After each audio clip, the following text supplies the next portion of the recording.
ሰላም ጤና ይስጥልን ክብራትና ክብራኔ ቤንጃ ቲዩብ ቤተሰቦች እንደምን አላችሁ በያላችሁበት ሁላችሁም ሰላም ሁኑ። ዛሬም እንግዲህ እንደተለመደው አሪፍ የሆኑ ቪዲዮዎች ይዤላችሁ መጥቻለሁ። እነሱን እያየን ሪላክስ እናደርጋለን። ቁም ነገር ባላቸው ቪዲዮዎች ደግሞ እኔ ሐሳቤን በቀጥታ ከዚህ አደርሳችኋለሁ። እናንተ ደግሞ የኮሜንት ሴክሽን ቦታ ላይ ሐሳባችሁን እንደው ጊዜው በነጻነትና በጨዋነት ማስፈር ትችላላችሁ ማለት ነው። እንደተለመደው ለታዳጊዎች መልካም ልደት እንላችኋለን። ለኦሪዮን ይታገሱ፣ ለሚዘር ብርሃነ፣ ለበጸሎት አሸናፊና ለማክቤል ታሪኩ መልካም ልደት እንዲሆንላችሁ ተመኝተናል። ደጉልን ነው የምንለው። ለዚህ ቻናል አዲስ ሆናችሁም ካላችሁ ቻናሉን ሰብስክራይብ በማድረግ የቤንጃ ቲዩብ ቤተሰብ ሁኑ ከማለት በዘለለ ለማስተዋወስ ነው። ሰብስክራይብ አድርጉና ቤተሰባችሁን ሁኑ። እስካሁንም ላደረጋችሁት ደግሞ እጅግ አድርጌ አመሰግናለሁ። ወደ ቪዲዮቻችን ከማለፋችን በፊት እኔ ሄድሴትን አደርጋለሁ፣ እናንተ ደግሞ ላይክ አድርጉና እንጀምር። የቱ ያ ዋናው ላቭ ነው ማን እኔ ምረጡኝ ማን ሁሉ ጊዜ ፋን ማን ዋታጓን ጸጉር ቤት ይዘጋል በቆሎ ጥራጥሬ ሁሉ ቬጋን ይሆናል ሳሚጎ ጊልዶ ሪሚክስ ይሰራል ዋናው ላቭ ነው ማን። ይሄ ጎሪላ ጠግቧል እና እኔ አፈርጅም ያበለዋለሁ እኔ በቀዋለሁ። ምን 100 ሰው ለአንድ ጎሪላ? እስቲ ስለ ጎሪላው ትንሽ እንመልከት። በጣም የሚያስፈራ እንስሳ ሲሆን 180 እና ከዛ በላይ ኪሎግራም ሊመዝን ይችላል። በጥናትም መሰረት የኪሎአቸውን 10 እጥፍ ክብደት ሊሸከሙ ይችላሉ። ያ ማለት መኪና ካለህ አንተ ውስጥ ሆነህ ከነ መኪና ሊያነሱ ይችላሉ። በተጨማሪም 1300 ፓውንድ ንክሻ ኃይል አላቸው። ይህ ማለት ደግሞ ሰውነት ውስጥ ያለውን አጥንት በጠቅላላ ሊያደቁት ይችላሉ። ነገር ግን እነዚህን እንስሳቶች ሊዮፓርድ ያሸንፋቸዋል። በተመሳሳይ ሁኔታ ግን የ73 ዓመት አዛውንት ሊዮፓርድ ጀርባ ላይ ወጥቶ ምላሱን ጎትቶ በማውጣት ሊዮፓርዱን ሊገለው ችሏል። የሰው ልጅ አይናቅም። ጎሪላዎች ፈጣን እንደሆኑ ይታወቃል። በዛው ልክም ቶሎ ነው የሚደክማቸው። ስለዚህ ከ100 ሰው ጋር ቢፋለሙ ጎሪላ ያሸንፋል የሚል ጥናት የለም። 20 ሰው ይበቀዋል። የሰው ፍጥረት ተንከሲስ ነውና። እናም ሴዶ እኛ ያልነው ሰውን ከጉሬላ እንጂ ጉሬላን ከጉሬላ አይደለም። ኧረ ጎሪላን ከጎሪላ ብሎ አስገባለት። በነገራችን ላይ ሰሞኑን ቲክቶክ ላይ ትልቅ ኢሹ ሆኖ መነጋገሪያ ሆኗል። ከ100 ሰውና ከጎሪላ ቢጋጥሙ ፋይት ማን ያሸንፋል የሚል ነው። አንዳንዶች ያው ሰው ልጅ ስለሚያስብ ስለሚፈራ ነገን ስለሚያስብ ይሸነፋል ነው የሚሉት። እናንተ ምን ትላላችሁ? አንድ ጎሪላና 100 ሰዎች ቢገጥሙ ማን ያሸንፋል? ያው ሴዶን እንደሰማችሁት ጭራሽ እኔ ብቻዬን በቀዋለሁ እያለ ነው። ወንድ ጓደኛ የምታበዛው ሚስትህ ስራ ስታበዛብህ ጓደኛ ምን ሆነ ነው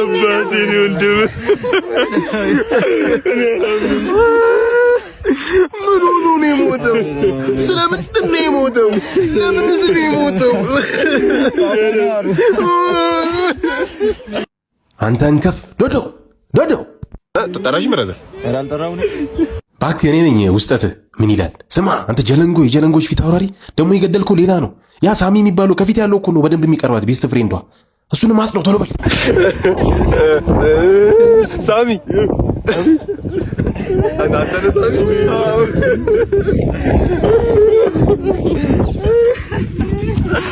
የኔ አማካሪ የኔ መካሪ ለማለት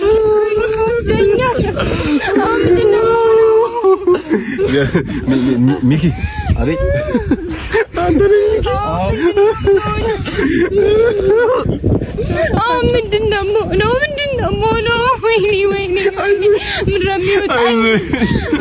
በአንድ ለቅሶ ሶስት ሬሳ ይሆንብሻል። ለሶስት ሰው ማልቀስ ይሆንብሻል። ይሄ ለሴቶች ነው።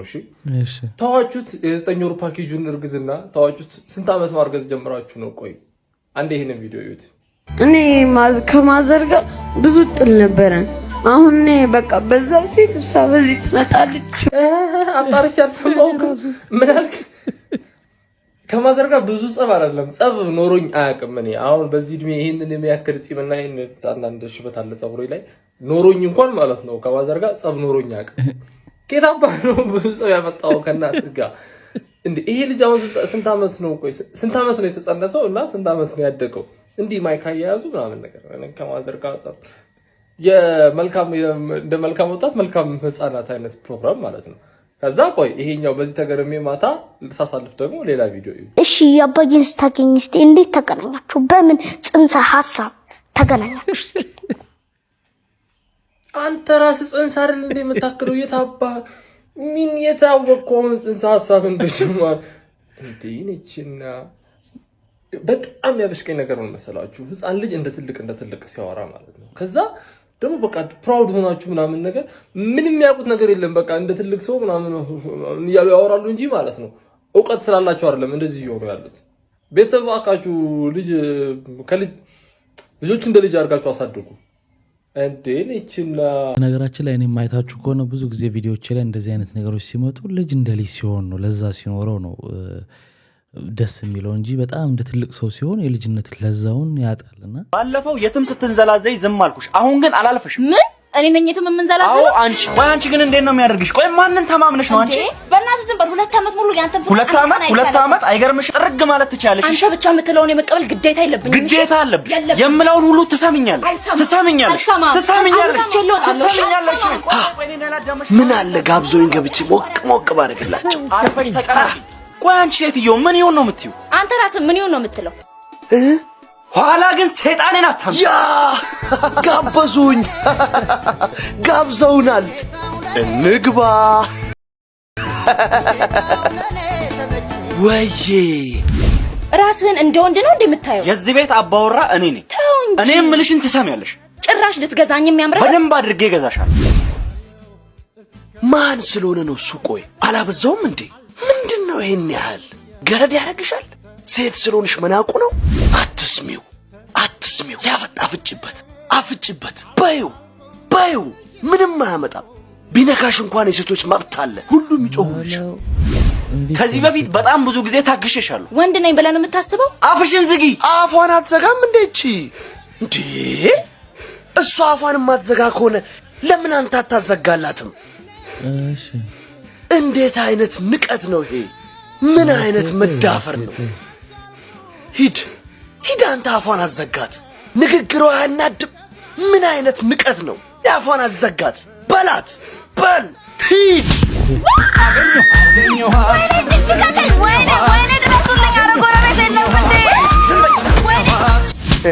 አሁን ደግሞ የለፋንበትን ስራ ውጤቱን እንጠብቃለን።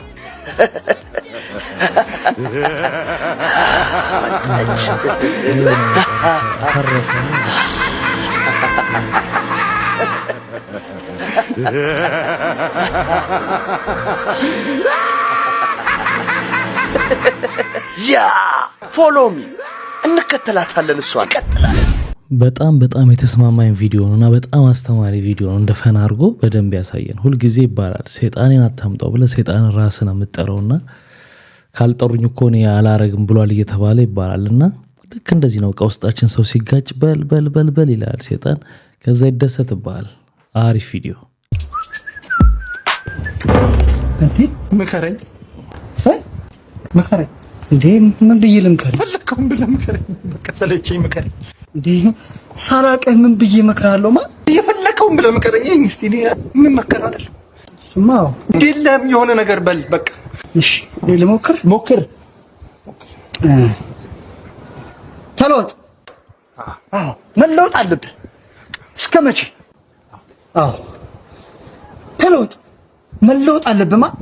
እስከ መቼ ድረስ በ40 ዓመት እናት ቤት ፂምህን እየላጫ ተብሏል። ሌላ ተብሏል። ይሄ ተብሏል።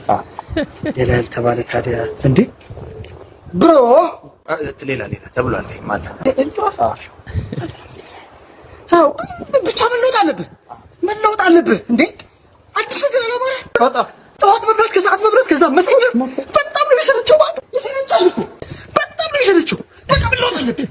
ተነስ በቃ ቁርስ ብላ ምሳ ብላ አይደለም። ከዚህ በኋላ ህይወት እንደሰቀጥ አይቀጥልም ነው የምልህ። አንድ ናቸው። አይ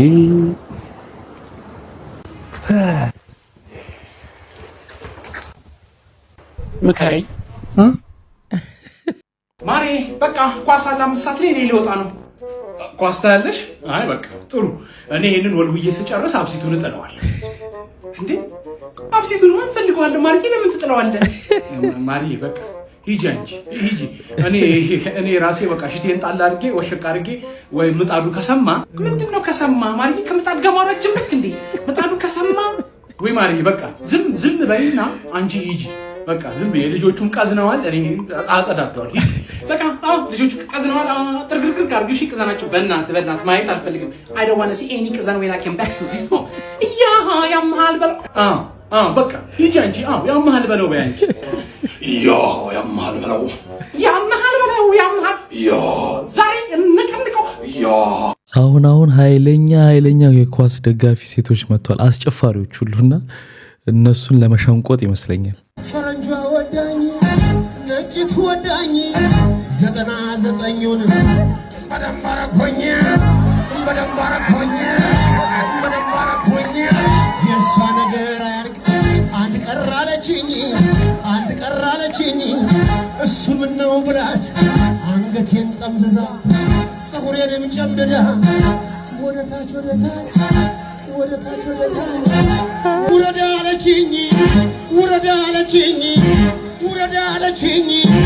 ውረድ አለችኝ። እኔም እሺ ብዬ ካልጋው ወረድሁኝ። የባላገር ነገር ተንበረከኩላት እስክስታ መስሎኝ።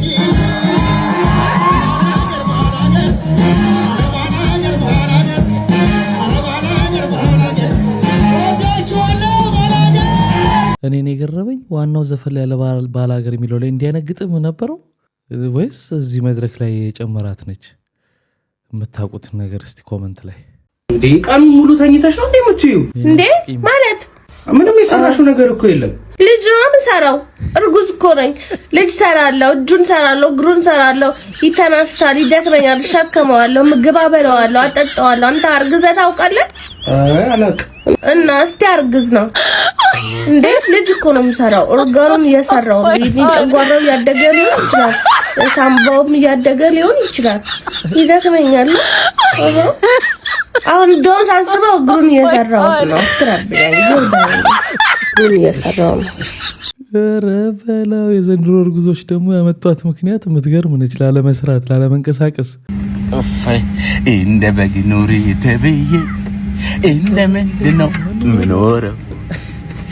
የምድር ጨው ተብዬ ጣዕመስ የኔ ምንድን ነው? አውሮፕላን አዘግተን እየሄድን ነው። ኢቲ ፍላይት አይ ላቭ ዩ። እንደዚህ በእውነት በጣም ነው የኢትዮጵያ አየር መንገድ ሁሌም የምትተማመኑበት ባንክ። እሺ የሴቶች ሕግ ባለሙያ ማህበር እንዴት ታዩታላችሁ ይህን ቪዲዮ? ከትላንትና ጨዋታ አንተ ሳልጨርሰው ነው የተኛው። ስለ ስንት ወጡ አይሰማም። አራላ ያበደ ጨዋታ ነበር።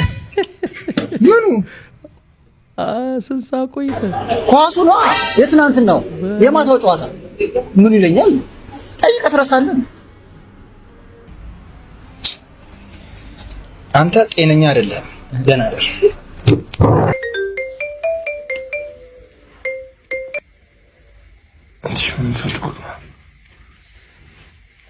ሄሎ በቃ እሺ፣ ቻው፣ ደህና ደር ወንድሜ።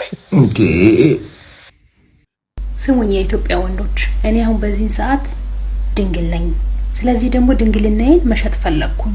ስንት ትገዙኛላችሁ? ለውጭ ዜጋ አልሸጥም።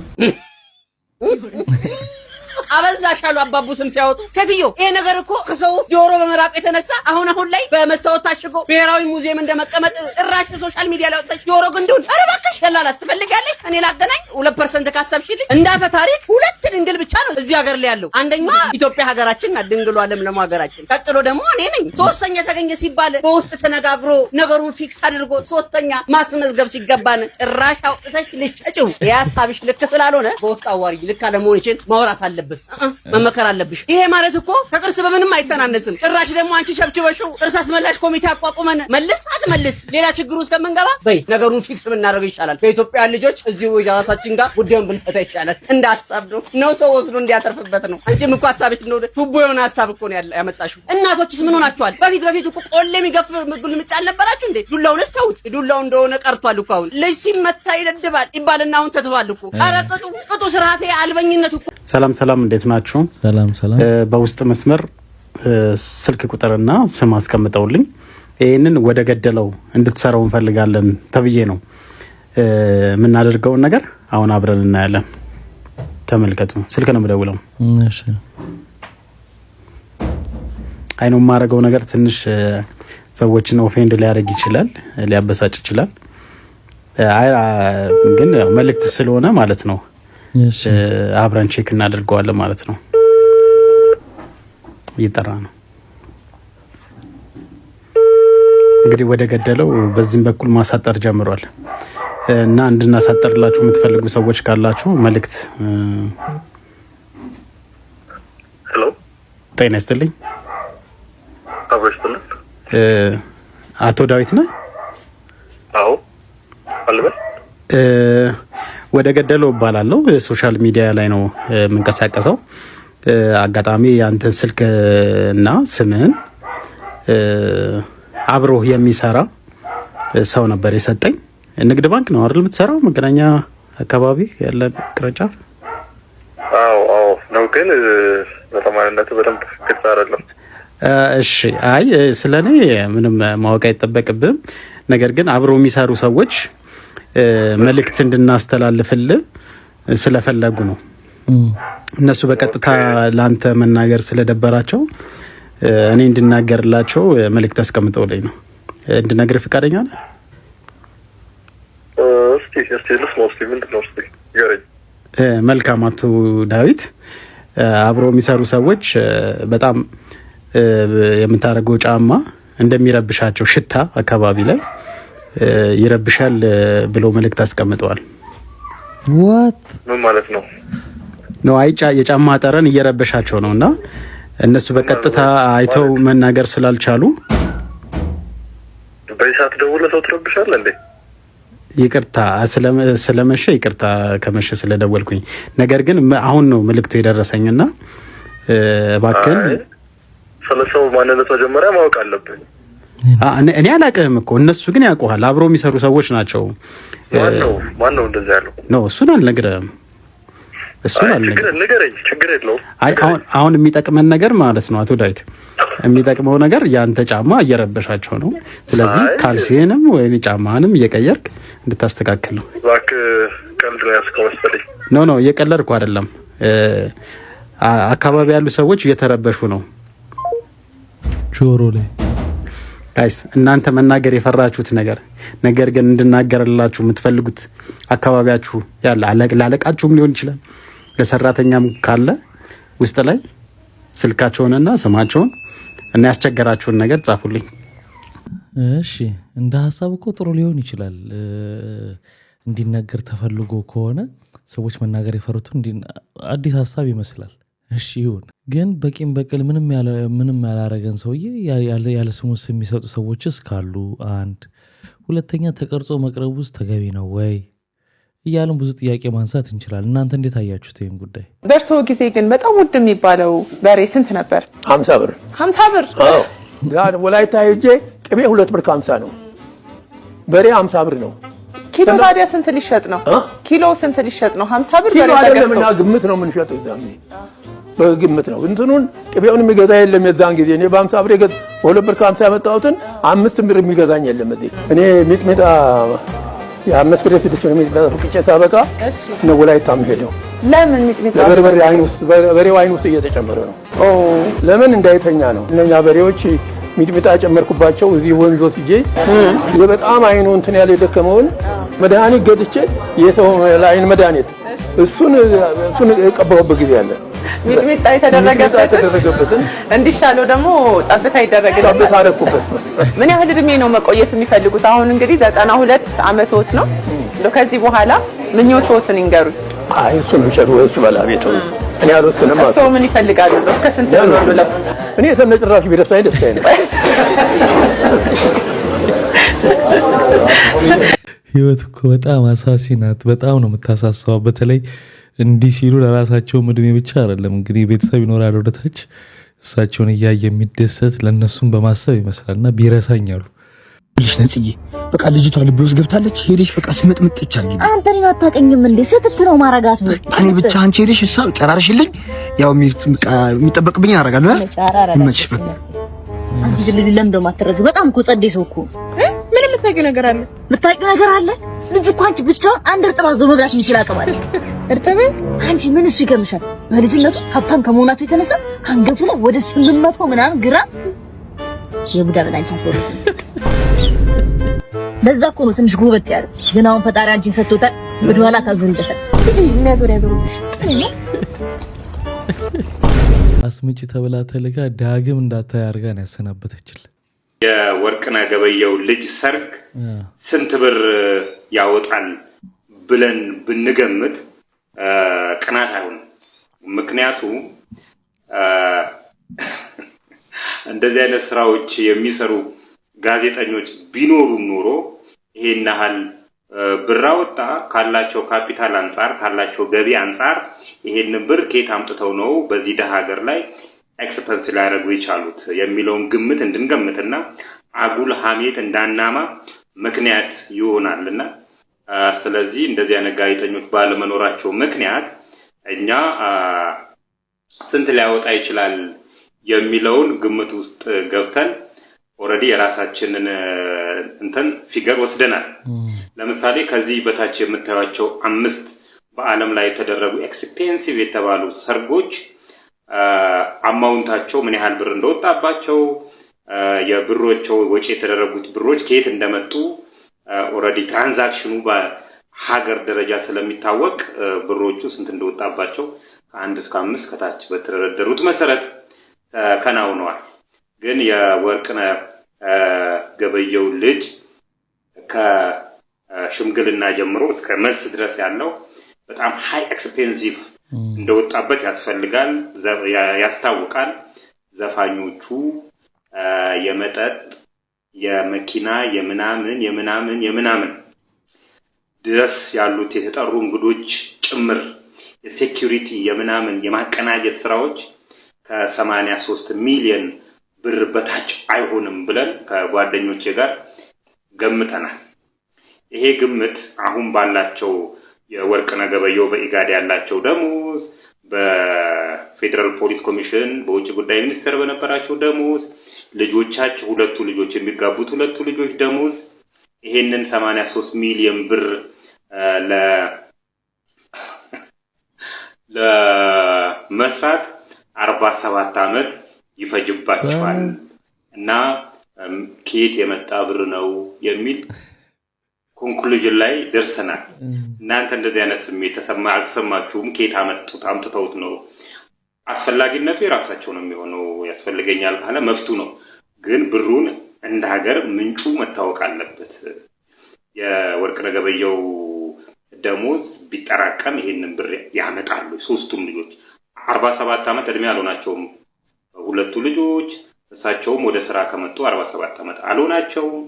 ከየት መጣ የሚል ጥያቄ እናነሳለን። በእርግጥ ይሄን ጥያቄ መጠየቅ ያለበት ሌላ የፌደራል አካል ቢሆንም እንደዚህ ጋር ብናነሳ ቅናት አይሆንም። እንዲህ አይነት ጥያቄዎችማ ሞልተውን ግን የማይጠየቁ ጥያቄዎች ናቸው ስለሚታወቅ። የለቀቁትን ቪዲዮ አይተዋል? በ4 ሰዓት 50 ሺህ ላይ ካንተ የሚገርም አዎ አማኒ ወይ ሰላም አባት አሎሽ ምን እየሄድክ ነው? አጎትታ መኮ ሆስፒታል ነው ያለው። ኧረ በእናትህ አልሰማሁም። ሻር ግን እስኪያዋለሁ አሪፍ ቢዋለሁ ሃሎ ስትምስ የመጀመሪያ ሰላም አይን መግለጽ ይመስለኛል። አይን መግለጽ ነው እንግዲህ እንጃ እንደዛ ነው። ልክ ከተኛበት መጀመሪያ አይኔን ነው የምገልጸው። ያው ቀጥሎ የመጀመሪያ ስራ ከአይን እንዲከመንቃት ከዛ በኋላ በጣም የሚገርም ጥያቄ ነው። በጣም የሚገርም ጥያቄ ነው። በፍጹም ይሄን ነገር አስቤ አላውቅም። ምክንያቱም አንዳንድ ጊዜ ከእንቅልፍ ስትነሳ ለምን ነቃሁም ትላለህ። ልተኛም ስትል የያዝከው ነገር አሁን ይህን ሳልጨርስ ለምን እተኛለሁ ትላለህ። ያው እንግዲህ 24 ሰዓት ቀን ነው ለኔ። አንድ ቀን ጨለማ አይቻልም። ያው በጨረቃም አማካኝነት በፀሐይ እኔ ጨለማ አይቻልም እና ካሁን በኋላ እንጃ። ይሄ ጥያቄ በጣም ይገርማል። ባካችሁ አንተ በጣም ይገርም። ቁርስ አልል እንዴት ይሆናል? ቁርስ ደግሞ አይሆንም። እንዴት አንድ 4 አርግልህ እንዲህ ነው ሐመረው እንደዛ አርግልኝና እሺ ከጎኔ የሆነች ልጅ ካለች ያው መቼም እሷን ማየት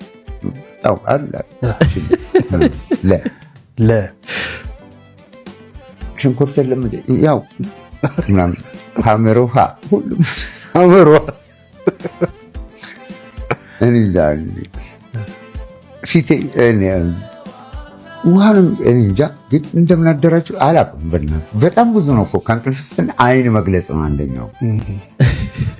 እንጃ ይህን ፓስተር ቶማስ ሊያውቀው ይችላል። ጃሉድ አወሳሰበው። በጣም ኢዚ እና ቀላል ጥያቄ ነው። በቃ ጠዋት ከእንቅልፍ ስትነሳ መጀመሪያ የምታደርገው ምንድነው? ፊቴ መታጠብ ሊሆን ይችላል፣ ውሃ መጠጣት ሊሆን ይችላል። በጣም ግን አስጨነቀው። ሰሞኑን እንግዲህ ጃሉድ አንድ ነጠላ ዜማ ላይ ታይቷል።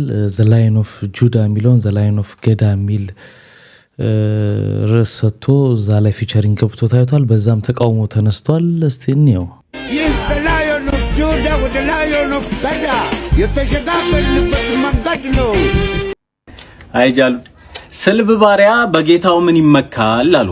ይኸውልህ ጃሉድ አብዝታ ኩሽና መሆን ይሄ ጪሱ አጨናብሶ ምናን አቅለህን እንዳሳተ እየተረዳው ነው እያየው ነው። በግሌ ግን ሌላው ምንም ይበል እኔ አድናቂ ነኝ። በጣም ነው የምወድልህ። ሁለቱንም አልበሞች በደንብ አድምጬ አትርፌበታለሁ። ዋና የመጣሁት ግን ላንተ መልስ ለመስጠት አይደለም። በአንተ አማካኝነት ይሄ ጉሬላ ላስተላለፈው መልእክት መልስን ለመስጠት ነው የመጣሁት። ስማ አንተ ተራ ሰው፣ በሙዚቃ ብሽሽቅ ታሪክን ለማጠልሸት አትሞክር። ካመንክበት እስኪ ያስከውን ፍላግ ስቀለው እስኪ። አታምንበትም እርግጠኛ ነኝ። ታሪክን ማጠልሸት ላይ ብቻ ነው ያለው። አንበሳን ወስደ ስለለጠፍክ የላየን ኦፍ ጁዳን ክብር ምታዋርድ ከመሰለ ተሳስተሃል ነው ምልክ። በጣም ተሳስተሃል አባቴ። መሆንና መምሰል ለየቅል ነው። ይታደሉታል እንጂ አይታገሉትም ነው አባቴ። እናም አትሸውድ። ህፃንነትህን በአደባባይ አትመስክር እሺ። ተኩላ ከአንበሳ ጋር ቢኖር አንበሳ አይባልም። አንተም እንደዛው ነህ። ገዳን ጉዳ አምንበታለሁ። ገዳ ትልቅ ሴራ ነው፣ ትልቅ ስርዓት ነው። እሱን ልክድ አልችልም። አንተን ግን ገዳ አይወክልህም። አንተ በጣም ተራና ትንሽ ሰው ነህ። ዲቤት አድርገኝ ከፈለክ። ጨርሻለሁ። የሩቁ የሩቁ የሩቁ ነብር ነብር ነብር መሐንበሳው ባይኖር ሊበላይ ነበር። ኢትዮጵያ ለዜጎቼ አስፈላጊ ነው ያለችውን የጥይት ፋብሪካዋን አስመረቀች። አሁን ላይ በበቂ ሁኔታ እየተመረተ ያለው ጥይት ወደ ህብረተሰቡ ደረት ለማድረስ እየተሰራ ሲሆን የጥራት ደረጃውን ለማረጋገጥና ለመሞከር የዩኒቨርሲቲ ዳቦዎች ላይ ሊተኮስ ነው። ዳቦው ከተረፈ ተረፈ፣ ካልተረፈ ደግሞ ሌላ ጥይት የማይበሳው ዳቦ እንጋግርላችኋለን ብለዋል። እቺ ዜና ደግሞ በጣም ነው ታስቀው። የኮምቦልቻ ከተማ የኮሪደር ልማትን ለማከናወን 100 ሚሊዮን ብር ህዝቡን አበድሩኝ አለ። ዘገባው የመሰረት ሚዲያ ነው። ሙሉን ከታች አስቀምጬላችኋለሁ። ይሄንን ጥያቄ ከተማ መስተዳደሩ የኮምቦልቻ ከተማ መስተዳደር በደብዳቤ የጠየቀው የከተማው ህዝብ ለጋራ መኖሪያ ቤት ያዋጣውን ወይንም የቆጠበውን ገንዘብ ለኮሪደር ልማቱ አበድሩኝ ብሎ ነው የጠየቀው። ሰዎች ቤት ለመስራት የቆጠቡትን ብር ነው የጠየቀውና ለህብረት ስራ ማህበሩን ነው በደብዳቤ የጠየቀው። ደብዳቤው ላይ ምን ይላል? ከፍተኛ የገንዘብ እጥረት ስለገጠመን የኮሪደር ልማቱ የሚሆን 100 ሚሊዮን ብር ህዝቡ ለቤት ከቆጠበው ላይ አበድሩኝ ብሏል ከተማ መስተዳደሩ፣ የኮምቦልቻ ከተማ መስተዳደር። እሺ አጀብ ያሰኛል አይደል? እንደውም የዛው ሀገር ዘፈን አለ አይደል እንዴ? አጀብ አጀብ የሚለው ዛሬ ማነግራታለሁ። በቃ ነው ያ የቤት አከራይ ነው። አንቺ ደግሞ መጣች ደውላለሁ። ይቅና በለኝ ወንድሜ። መጣች ሊጠይቅ ነው እባክሽ። ይቅና። እሺ ደውልሻለሁ በኋላ ስጨርስ። የኔ ቆንጆ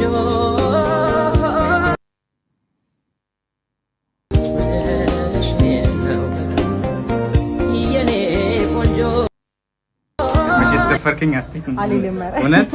እውነት እንግዲህ እነግርሻለሁ ብዬ እሺ ንገረኝ። ችግር የለም ምንም ሳትፈራ ንገረኝ። እውነት ምንም ችግር የለም። እንትን ነው በቃ ማለት ያው ትረጂኝ። አዎ እረዳሃለሁ። የቤት ኪራይ ጨምሪ እባክሽ።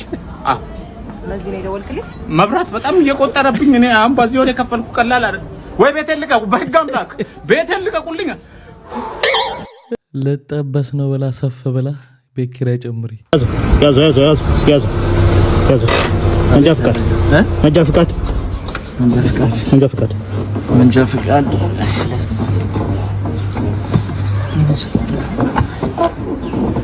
መንጃ ፍቃድ ይኸው አለቀ። ያንተ የለም እንዴ? የኔ እኮ ነው። ያንተ መንጃ ፍቃድ የለም እንዴ? ማንን ነው የሰጠህ? የኔ እኮ ነው። ቅድም እዛ ጋር አልነበርክም እንዴ? ኧረ እዚሁ ነን። የራሴን አልተቀያየህ። እሱ ራሱ ነው።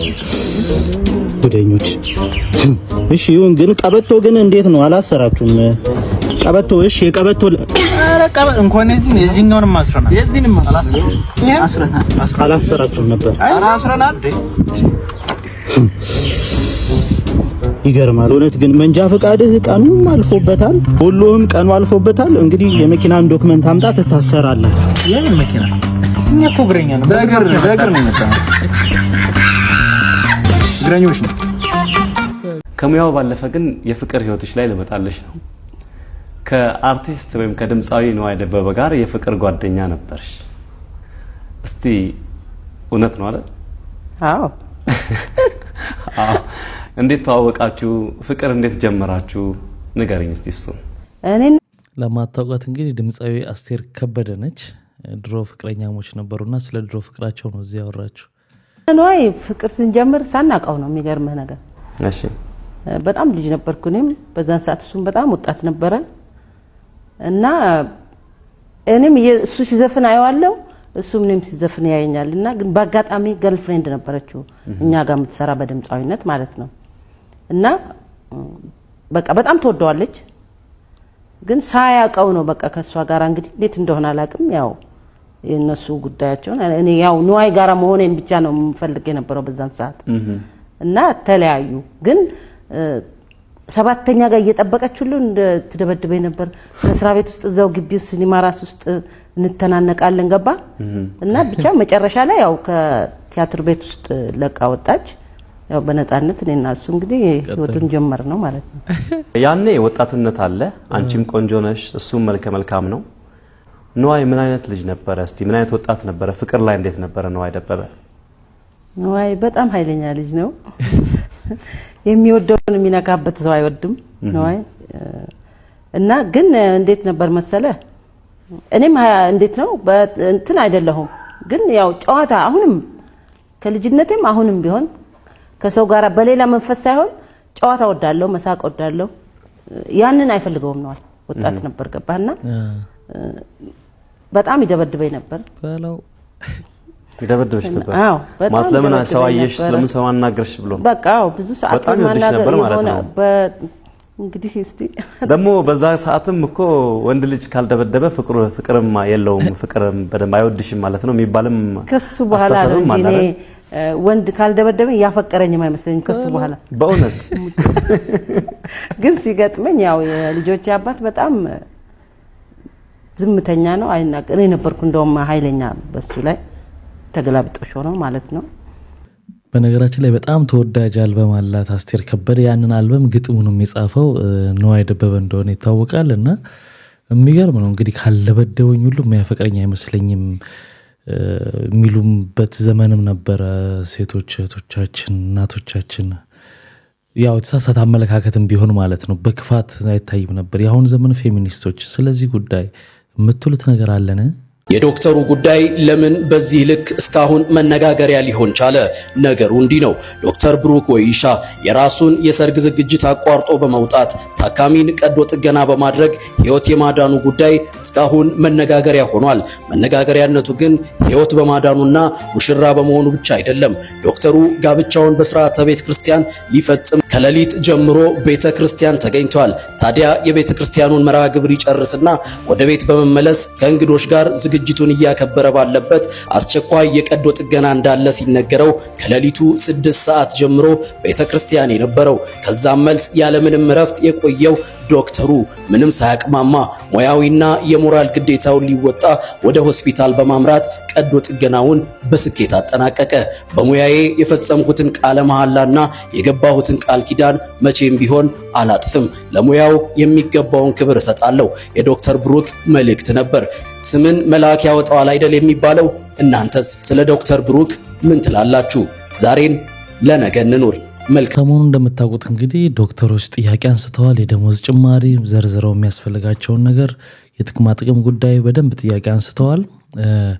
ያው ካውንት ዳውን የሚያረግም ቀን አስቀምጠዋል። እሱም እየወረደ ነው። አሁን ወደ መጨረሻው ቀን እየደረሰ ነው የሚገኘው። እንግዲህ በዚህ መልኩ የሚያገለግሉ ስንት ዶክተሮች አሉና ኢቭን ትናንትና አንድ ቪዲዮ እያየው ነበር። መድኃኒት መግዣ ለሌላቸው በሽተኞች እንኳን ከዶክተሮች ኮሪደር ላይ ሄደው ከዶክተር ከነርሶች ከጤና ባለሙያዎች ተሰብስቦ የሚገዛላቸውም ህመምተኞች እንዳሉ ስንሰማ ነበረ። በዛው ልክ ደግሞ አሉን ኮምፕሌኖች ምንም የትኛውም ስራ ዘርፍ ላይ ችግሮች ደግሞ ያለባቸው የግል ባህሪም በአሰራር ንዝላልነትም የሚመጡ ነገሮች እንዳሉ እንደተጠበቀ ሆኖ ማለት ነው። እንዳጠቃላይ ግን ተገቢ ትኩረት አልተሰጣቸውም። እኔም ራሱ በጣም ነው ሁሉ ጊዜ ደጋግመን የምንናገር የነበረውና በጣም ያሳዝናል። ሀሳባቸውን እየገለጹ ይገኛሉ በዚህ መልኩ። እኔ አሁን 17 ዓመት ሰርቻለሁ። 17 ዓመት ግን 10,000 ምናምን ገና አሁን ነው የሞላሁትና አንድ የኬሪየር ስትራክቸር እንዲስተካከልን እንፈልጋለን። ፕላስ ደግሞ ማለት የጤና ኢቭን ሐኪሞች ነን ማለት ነው። ይሄ ሁሉ ኢመርጀንሲ ምናምን ነገር እያጋጠመን የጤና ኢንሹራንስ የለንም እኛ። ሌላ ድርጅት የሚሰሩ ምናምን ነገር ሁሉ እኛ ነን የምናስተናግዳቸው። በጦርነት ጊዜ አንድ ቀን አሁን እኔ ስለመቀሌ ሆስፒታል ብናገረ ማለት አንድ ቀን አልዘጋንም እኛ። የ17 ወር ግን ደሞዝ አልተከፈለንም እስቲ። ፕላስ እዛኔ ጀምሮ ምናምን የተበደርነው ብድር ተጨማሪ ያለን እኛ። ፕላስ ደግሞ ኢንፍሌሽኑ ታየዋለህ አሁን ምን እንደደረሰ ማለት እና ይሄ ሁሉ ተደራርቦ ጥያቄ እንደ ትግራይ ለይት የምትለው እሷ ብቻ ነች ከሌሎቹ። የ17 ወር ደሞዛችን ስላልተከፈለን እሷ እንዲከፍል ለመንግስት ለክልል ትግራይ ነው እየጠየቅን። ያኛው ግን እንደ ኢትዮጵያ እንደ ባለሙያ ጤናው እንደ ሁሉ ማለት ለኢትዮጵያ መንግስት ነው እየጠየቅን ያለነውና እሷ ነች። ሲስተር አልማዝረዳ እባላለሁ። በሕክምና ውስጥ አገልግሎት 20 ዓመት በላይ ያለኝ። የኑሮ ጉዳይ ያለው የገበያ ጉዳይ ያለው በዚህ ሰላማዊ ሰልፍ አሁን ተሸግረን ወጥተናል። በቃ ብዙ ግልጋሎት አለ እዚህ ያያችሁ ነው። ህብረተሰቡ መጓሳቆል አንፈልግም። የኛ ወገን ነው። አባታችን፣ እናታችን፣ ልጃችን፣ እህታችን፣ ወንድማችን ነው የሚታከም እዚህ ያለው።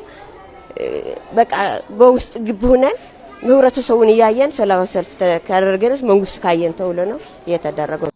ያው በሰማችሁት መልኩ እንግዲህ በየቦታው ጥቁር አንበሳም ትላንትና ሰልፍ ነበረ። እየጠየቁ ነው። ጥያቄያቸው እስካሁን ምላሽ አልተገኘም። በአንድ ወቅት ጠቅላይ ሚኒስትሩ ምን ሲሉ ሰማሁኝ አንድ ንግግር ላይ ብንጨምር 500 ነው ወይ ከ500 ትንሽ ከፍ ያለ ብር ብንጨምር ነው ግን ያለውጥ አያመጣም። ምክንያቱም ደሞዝ ሲጨምር ደግሞ እዛ ጋር ነጋዴውም ገንዘብ ይጨምራል ስለሚታወቅና እንዳሉትም ትክክል ነው። እንደኔ መሆን ያለበት ለነሱ ደሞዝ መጨመሩ እንዳለ ሆኖ አሁን ግዴታ መጨመር ያስፈልጋቸዋል ጥሩ ደሞዝ። ከዛ ደግሞ አገሪቱ ውስጥ ያለው የገበያ ሁኔታ ራሱ የኢኮኖሚ ሁኔታ መረጋጋት አለበት። እሱ ከተረጋጋ ከተጨመረው ደሞዝ ጋር ይበቃል ለሁሉም። የዶክተሮች ብቻ ጥያቄ አይደለም። የተለዩ አዩም ዲኤችኤሎችም ጠይቀው ነበር፣ እነሱ ተጨምሮላቸዋል። እንደዚህ ያለ አይደል? ስለዚህ ሁሉንም ማረጋጋቱ ያዋጣል ባይ ነኝ እኔ። እናንተ ምን ትላላችሁ? እኔም ዶክተር ነኝ። ያን ሁሉ ዓመታት አንገቱን ቆልምሞ ሌት ቀኑን ሰውቶ እድሜውን ገብሮ መጽሐፍ ስራ አንግቶ ስንቱን ካልጋ ላይ አክሞ አስነስቶ ክቡር ያለው ዶክተር እንዴት እናያለን? የሚበላው አጥቶ ይሰማል ወይ መንግስት? ይሰማል ወይ ህዝቤ? ከደም ጋር አድሮ ከታመመ ውሎ የምታመጥ እናት ከምጧ ገላግሎ ስንቱን ከስቃይ ላይ ከአምላክ ጋር ፈውሶ ስንቱን ያዳነው ሰው ትንሽ አረፍ ሊል ቤቱ ተመልሶ ለእንጀራ ጎሎት ለቤት ኪራይ ጎሎት እንዴት ይታመማል? እውነት ለመናገር አልገባንም እንጂ እንደ ሀገር ያማል። አቦ ሁሉም ይቀር ለራሴ እኖራለሁ፣ እኔም ህይወት አለኝ ለቤቴ ሆናለሁ፣ ከዛሬ ጀምሮ ነጋዴ ሆናለሁ፣ ቲክቶከር ሆናለሁ ብሎ ያቆመለት የሀገሬ ዶክተር ምንድነው ምን ሆነው? እውነት ለመናገር በነገራችን ላይ እውነተኛ ታሪክ ይኸው ልንገራችሁ። ዶክተር ጓደኛዬ ስንት የተለፋበት ስንት የጠበቅንበት እንባ እያፈሰሰ እየተናነቀው ከሙያው ርቋል መኖር ሲከብድበት። ኋላ ይቆጨናል ችላ ያልንበት ለት የኋላ አድጌ ተምሬ ዶክተር ሆናለሁ ሚል ልጅ አጣንለት። ስለዚህ እላለሁ እናቴን አክሞ አባቴን አክሞ ወንድሜን አክሞ እህቴን አክሞ ሰው አድርጎ ያቆመኝ ሚስቴንም አዋልዶ ልጄን የሸለመኝ ቆስሏል አድፏል ሳይል መድኃኒት የሆነኝ የዶክተር ጥያቄ እስኪመለስ ድረስ ሙያዬ ባይሆንም ጥያቄው የሚገባኝ በቃ እኔም ዶክተር ነኝ። ያሰማሉ መንግስት? በነገራችን ላይ ይሄ ጥያቄ ፍትሃዊ ጥያቄ ነው። ባለስልጣንም ሆነን ተራውም ህዝብ ሆነን ሁላችንም እንታመማለን። ልጆቻችን የሚወለዱት በሆስፒታል ነው፣ በዶክተሮች እጅ ነው፣ በነርሶች እጅ ነው። ደስ ብሎት የሚያክም ሐኪም ነርስ ለመድኃናችን ዋስትና ነው። በዛ ላይ እስከ መቼ ድረስ ነው ባለሙያዎቻችንን ወደ ውጭ ሀገር እየሰደድን የምንቀጥለው? በቃል ማለት አለብን እኮ ዶክተሮች የኛው ናቸው፣ የእናንተው ናቸው። ስለዚህ ይሄ ቀን ጥያቄ ነው። ጥያቄያቸው ይመለስ፣ የሁላችንም ጥያቄ ነው። ጥያቄው እስኪመለስ ሙያዬ ባይሆንም በቃ እኔም ዶክተር ነኝ። ወደ ብሉይ ኪዳን ስትመለስ ደግሞ ጦርነት ነው። በቃ ይሰቀጥሃል አንዳንድ የምታነባቸው ነገሮች ማለት ነው። መጽሐፍ ቅዱሱንም ቢሆን በደንብ ማየት አለብን ስላልሽኝ ነው። ስለሚገርመኝም ነው ይህንን ማነሳልሽ። እንዴት ታይዋለሽ? አንደኛ ቆሮንቶስ ላይ ምን ይላል? ለሴት 35 አንደኛ ቆሮንቶስ ምዕራፍ 35 ላይ ለሴት በማህበር መካከል መናገር ነውር ነውና ምንም ሊማሩ ቢወዱ በቤታቸው ባሎቻቸውን ይጠይቁ ይላል። እንዴት ታይዋለሽ? እኔ አሁን እንዳልኩ ነው። አሁን ስለዚህ ጉዳይ ጠይቄ ነበር። ይሄ ብቻ ሳይሆን ይሄ በወንድ ላይ አትሰልጥን የሚል አለ። በጣም ብዙ አሉ። ስፔሻሊ ወደ ብሉይ ኪዳን ስትመለስ ደግሞ ጦርነት ነው። በቃ ይሰቀጥሃል አንዳንድ የምታነባቸው ነገሮች ማለት ነው። ምን አይነት ነገር ነው? ምን አይነት መልስ ነው የተሰጠኝ? and I'm quoting here ሴቶች ፈሳሽ አለን። ሰውነታችን ኮንቲኒየስሊ ፈሳሽ ያወጣል። ከዛ ደግሞ በወር አንዴ ደግሞ ቢያንስ ከፔሪድ ውጭ ማለት ነው። ከፔሪድ ፈሳሽ አለን። አዎ እንደዛ ነው ሰውነታችን። በእንትን ደግሞ በፔሪድ ጊዜ ደግሞ ፔሪድ ሲመጣ አካባቢን ፔሪድ ሲሄድ like 4 ቀን ነው አክቲቭሊ ብዙ ሴቶች በአብዛኛው 4 ቀን አክቲቭሊ ይፈሳቸዋል ደም። ግን ከዛ በፊት 2 ቀን 3 ቀን ስፖቲንግ የምንለው አለ። ማለትም ታያለህ በቃ ምልክት ፔሪድ ሊመጣ እንደሆነ የምታየው ከለሩ የቀየረ ፈሳሽ ይመጣል፣ ደም የተቀላቀለበት ነገር ይመጣል። ኦልሶ ጨርሻለሁ ብለህ ካልክም በኋላ 2 ቀን 3 ቀን ድረስ ኮምፕሊትሊ ንጹህ አይደለም፣ ይመጣል፣ ደም ይመጣል። ሶ በቤተ መቅደስ መፍሰስ ያለበት ደም ስጋው ደሙ ብቻ ነው የኢየሱስ ክርስቶስ። ሶ ሴቶች ብቻ አይደሉም ወንዶችም ይከለከላሉ። ባይ ዘ ዌይ ለምሳሌ ህልመ ሌሊት የሚባል ነገር አለ። ህልመ ሌሊት ማለት በህልምህ ስለ ወሲብ አልመህ ፈሳሽ ከሰውነትህ ከወጣ በንጋታው ቤተ መቅደስ እንዳትገባ፣ ዲያቆንም ቄስም ከሆንክ ገብተህ እንዳታስተምር እንዳትቀድስ ይከለከላል። አክቲቭ የሆነ ቁስል ካለ፣ ያልደረቀ ቁስል ካለ፣ ደም እየፈሰሰ ከሆነ፣ ፈሳሽ ካለ ሰውነት ላይ በቃ ያ ቤተ መቅደስ የስጋው ደሙ ነው ተብሎ ስለሚታመን የሰው ደም መፍሰስ የሰው ፈሳሽ መፍሰስ ስለሌለበት እዛ ጋር ይከለከላል። ምንም ተገቢው መልስ እንዳልሰጠች ነው እኔ የሚሰማኝ። አንደኛ ቃሉን ይሰቀጥጣል ብሎ መግለጽ ተገቢ አይደለም ለኔ። ሁለተኛ ለተጠየቀው ነገር ቀጥተኛ መልስ መስጠት ነው። ይሄ ፌሚኒዝም የሚባለው ሐሳብ ትክክለኛ ሐሳብም ቢሆን እኛ ጋር ግን ባልሆነ መንገድ እየወሰዱት እያበላሹት ስለሆነ ነው እንጂ የሴት መብት ለመቃወም ለእንትን ለማለት አይደለም እንደዚህ አስተያየት የምንሰጠው። በዛ መልኩ እንድትረዱኝ ይፈልጋሉ። እናቱ ሞተች። እኛ ሰፈር ነው። ልጁ የማንቸስተር ደጋፊ ነው። እናቱ ሞተች።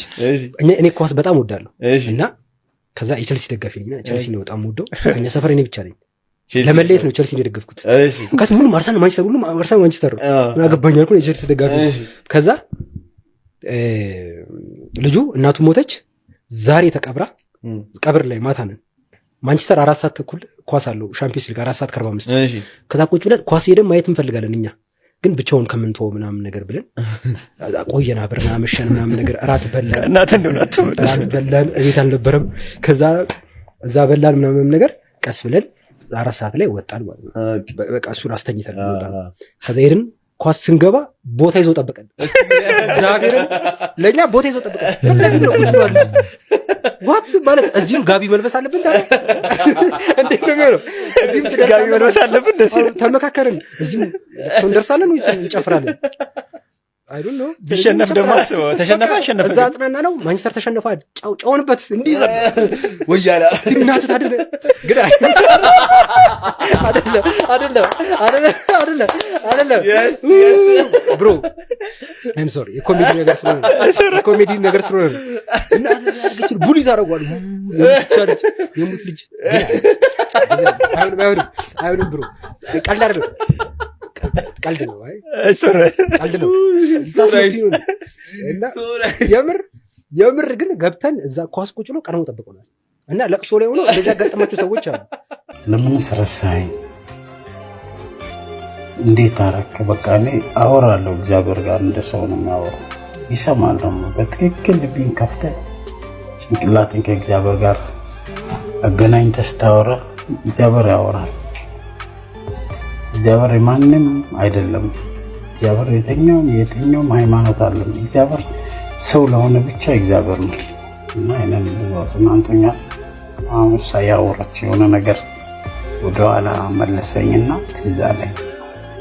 መከራ ነበረኝ እስከ 40 ምንጭ ድረስ ልጆችን ለማየት መጥቼ በጣም ጭንቅ ነበረና ያለቀስኩ እንደገና ከ40 ምንጭ ወደ ሐዋሳ ሄጄ ጓደኛዬ ጋር ያለቀስኩ አልጋ ይዤ አልጋ ውስጥ ብቻዬን ያለቀስኩ አድርኩ። ለምን አብራው ኖረች? እሱ እንደዚህ ከሆነ በኋላ እኔ እሱ ጋር ታዋቂ ከሆንኩ በኋላ አብረው የሚኖሩ ይመስላቸዋል። ለምን እንደዛ ታሪክን ሳያውቁ ብዙ የሚሳሳቱ ሰዎች አሉ። አጋንን ተጠግቶ ማያወራ ሰው አለ። ያ ስለሆነ ያው ቺዬ አልፌ አሁን ተለማምጄው እኔ በጣም ከሚገርመኝ ከዛ ሰው ከማይቀርበኝ ውስጥ ነው ቀረበችኝ። ይፈረኛል፣ ሰው ሁሉ ይፈሩኛል በቃ እና ዝም ብሎ ፊትን አይቶ ራሱ የሚወዛገቡ ወንዶች አሉ። እኔ እችን ስራ ለምሰራው ራሱ ለምን ትሰሪያለሽ ይላሉ። የታሪኩ ምስት ነሽ ሲሉኝ አይደለሁም እላለሁ። ለምን ትሰሪያለሽ? እሱ እንደዚህ ያገኘ ምናምን ተታዋቂው ነው። አዎ እኔ ግን ትቼ 5 ብር ስጠኝ ብል እኮ አንድ ሰው ዝም ብሎ አንስቶ አይሰጥም። በእውነት ግን በጣም ያወራል። ለምን ትሰራለች? ምን እንደዚህ በቃ እኔ ቆም ብሎ አስበው ነው የሚያወሩት። አላሙዲን እንኳን እኮ በቃኝ ብሎ አላቆመም ማለት ግን እኔ ለምሰራው ይተቻሉ። ብዙ ሰው ይናገራል ብዙ እና ለሚበላውም ጭምር መርጫ እንዲበላ ነው ሰው የሰው እንትን እኛ ለምንበላው ነገር ሁሉ እንዴት እንደማስቡ አላውቅም። እኛ ግን የሆነ ማንነታችንን ስለምናቅ ከየቱ ጋር እንደመጣን እንዴት ሆነን እዚህ ጋር ታሪኩም እንደደረሰ እኔም እንደደረስኩ የደሃ ቤተሰብ ነን። ብዙ ነገር ጎደሎ ነበረንና ያን ጎደሎ እየሞላን ነው። አሁን ታሪኩም ብዙ ጎደሎ ነበረው። ያን ጎደሎ ቀስ ያለ እየሞላ እዚህ ጋር የሚደረሰው በአንድ እኮ እዚህ ጋር የሆነ ነገር ሰው አመለካከቱ ለምን ታሪኩ በአንድ እዚህ ጋር ብዙ ነገር ማድረግ የፈለገን አቅም ስለሌለን ዝም ብለን ያለፈን ነገር አለ። ያው እንደምታስታውሱት ታሪኩ በአንድ ወቅት በዛ ሁሉም በስሜት ውስጥ በሚነዳበት ወቅት ስለ ሰላም በመናገሩ ያለውም ዘፈን ደግሞ ስለ ሰላም ነበር የነበረው። ሌላ ያለውም የደረሰበት ጫና ቀላል የሚባል አይደለም። ትልቅ ዳሜጅ ነው ደርሶበት የነበረው። ሁላችንም አሁን ሁሉ ሰው በአብዛኛው ሰው ሊጸጸትበት እንዲህ ሊያልፍ ጊዜ መቼስ ሊያሳየን እንደዚህ ያ ሁሉ ነገር ተደርጎ ነበር። ግን አሁንም ጠንካራ ሚስት አለችው፣ ጠንካራ ኑሮ አለው፣ በጣም ጠንካራም ነው። አሪፍ ህይወት እየኖረ ነው። አሪፍ ኢንተርቪው አድርጓል። ካላያችሁት እዩት። እንግዲህ ክቡራትና ክቡራን ለዛሬ ይዤላችሁ የመጣሁት ቪዲዮዎች እነዚህን ይመስሉ ነበር። በአንዳንዶቹ ተዝናንተናል፣ በአንዳንዶቹ ደግሞ ቁም ነገር ወስደናል። ስትገቡ ላይክ ያላርጋችሁ አሁን ላይክ አድርጋችሁ ውጡ። ለዚህ ቻናልም አዲስ የሆናችሁ ካላችሁ ቻናሉን ሰብስክራይብ በማድረግ የቤንጃ ቲዩብ ቤተሰቡን በሚቀጥለው እንገናኛለን። መልካም ጊዜ። ባይ ባይ።